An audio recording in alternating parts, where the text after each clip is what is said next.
3-4টা দল চাচ্ছে পেয়ার হওয়ার জন্য। আমার ধারণা হচ্ছে পেয়ার হলে অবশ্যই ভালো হবে, পেয়ার মনে করি।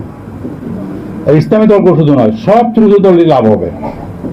এই পেয়ার পদ্ধতি হলে সবচেয়ে জনগণের বেশি অংশগ্রহণ হয়, জনগণের মূল্যায়ন হয়। এই জন্য এটা পদ্ধতি হিসাবে সারা পৃথিবীতে বেশিরভাগ দেশে কিন্তু এই পদ্ধতি চালু আছে।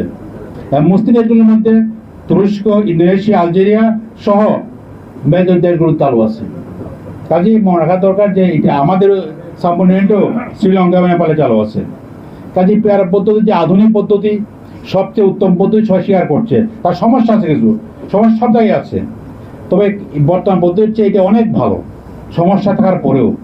তারপর আমরা মনে করি যে এই দাবিটা আমরা এখন উত্থাপন করি নাই, আমরা সমর্থন করছি, কোন দল উত্থাপন করেছে।